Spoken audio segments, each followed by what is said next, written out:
After realizing how vulnerable their Pacific territories were following the Russo-Japanese War in the early 20th century, the Russians made the decision to reinforce their strongholds.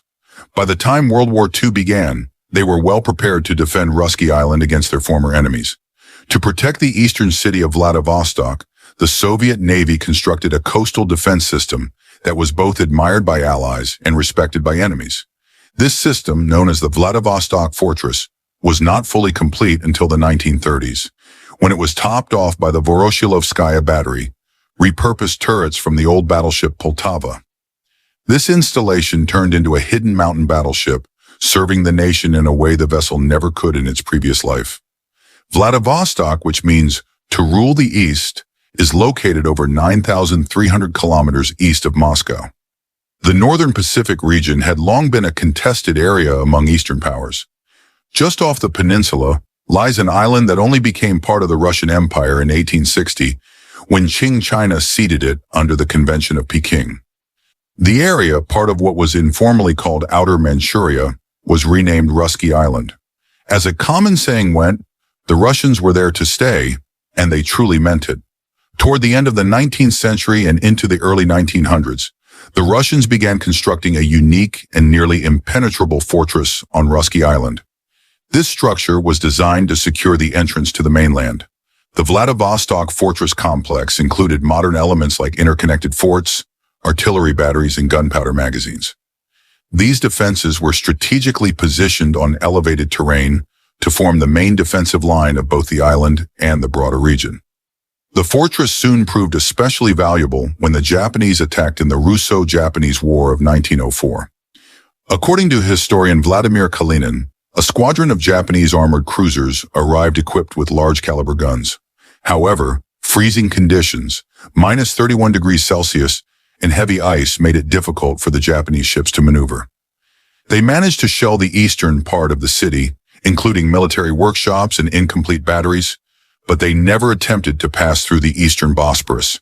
The narrow strait between Russky Island and the Muravyev Peninsula would have made such a move extremely risky, and the Japanese knew it. From that point on, Russky Island gained a legendary reputation. After the war ended in 1905, a peace treaty was signed, but the terms were harsh on Russia. They had to lease rights to the Liaodong Peninsula in Port Arthur and lost the southern section of the Chinese Eastern Railway, as well as the southern half of Sakhalin Island. Russia was also compelled to allow Japanese fishing in their territorial waters under conditions that were far from ideal. Vladivostok, located at the Pacific terminus of the Trans-Siberian Railway, remained Russia's only substantial naval base and commercial port in the Far East. While the fortress had clear strategic value, its physical state was less reassuring. Reconstruction was delayed repeatedly due to political upheaval and warfare, starting with revolutionary turmoil in Vladivostok. World War I and the Russian Revolution diverted all available resources, halting progress entirely. Over the years, the fortifications deteriorated further. By the 1930s, with tensions rising once more and memories of their earlier defeat still fresh, the Soviets faced renewed threats from Japan. Another attack by Japanese battleships seemed likely, and this time the conditions wouldn't include freezing ice to slow down the enemy. The Soviet leadership knew they needed to reinforce the Pacific defenses quickly. Russky Island's geography made it a perfect location for a defensive installation, situated directly in the path of any invading navy. To bolster the island's defenses, the Soviet Admiralty suggested repurposing a decommissioned, fire-damaged battleship. Though the vessel itself was no longer seaworthy, its guns were intact and could be reused. Poltava was the second ship of the Ganget class, Russia's first line of dreadnought battleships. She was the seventh vessel to bear the name commemorating Russia's 1709 victory over Sweden. Built at the Admiralty shipyard in St. Petersburg, Poltava was laid down in June 1909, launched in 1911, and ready for combat by 1915. Her intended role was to protect the Gulf of Finland from German incursions, though such an attack never came. Instead of taking part in frontline naval engagements, she was reassigned as a training vessel and provided cover for mine-laying operations. In March 1918, most of the Baltic Fleet evacuated the area, and due to a shortage of crews, she was laid up. A year later, in November 1919, a fire broke out in her forward boiler room, severely damaging her interior.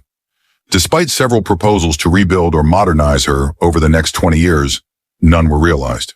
During this time, Poltava was used primarily as a source of spare parts for her sister ships and also served as a barracks ship. Eventually declared beyond repair, she never returned to the sea as a fighting vessel. However, the Russian Navy saw an opportunity to repurpose her remaining functional guns for the defense of Vladivostok. Several kilometers from Novik Bay, on the southern side of Russky Island, stands turret battery number 981, known as the Voroshilovskaya battery. Initially, the Vladivostok Fortress relied on 180mm coastal batteries for defense, but these were deemed insufficient against the heavily armored Japanese ships.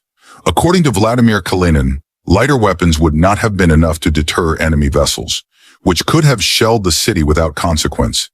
As a result, Poltava's heavy guns were transported to the island and named in honor of Klim Voroshilov, the People's Commissar for Defense and a strong advocate for the project. In 1931, the Revolutionary Military Council designed the battery so it would remain hidden from view at sea. Construction began the following year, making full use of the island's natural terrain, and the work was completed within 2 years, a feat considered remarkable at the time. The battery featured 2 towers connected by a 250-meter underground corridor. Only the towers were visible from the outside, but they were actually part of a 5-story subterranean structure extending 15 meters below ground. The concrete ceiling above was over 3 meters thick, designed to withstand aerial bombs weighing up to 1 ton. Each turret was equipped with triple 305mm 52 caliber Obukovsky guns, boasting a firing range of 35 kilometers. Operating the full battery required about 400 personnel, with each turret needing a crew of 75. Historian Oleg Stratievsky noted that Russian battleships outperformed their adversaries in terms of firing rate. He described the turrets as products of a transitional era that blended mechanical and electrical systems. Although they were powered by electric motors, the turrets could still be rotated manually if necessary, requiring just 10 men, a detail he found especially impressive. Despite their formidable capabilities, the guns were never used in actual combat during their 63 years of service. The Voroshilovskaya battery, unlike many similar installations around the world, remained operational well past World War II, enduring until the collapse of the Soviet Union. While Poltava was scrapped shortly after the war, her turrets remained in service until 1997. The last live firing occurred in 1992. Even though the guns demonstrated exceptional accuracy, with maximum deviation only reaching 1.5 meters, maintaining their readiness was not a priority in the economically strained Russia of the 1990s. Conditions were so dire that the Navy failed to supply rations to the troops stationed on the island, resulting in the deaths of at least 4 men. Although the Soviet Union could have kept the turrets fully operational, advancements in missile technology during the 1950s shifted the focus of coastal defense.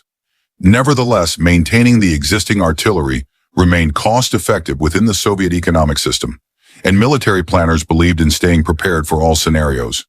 The fortress never had to fire a shot during wartime, and its silent presence alone was enough to deter potential threats. Its effectiveness, ironically, was proven through its inactivity. In 1995, the battery complex was designated a historical monument.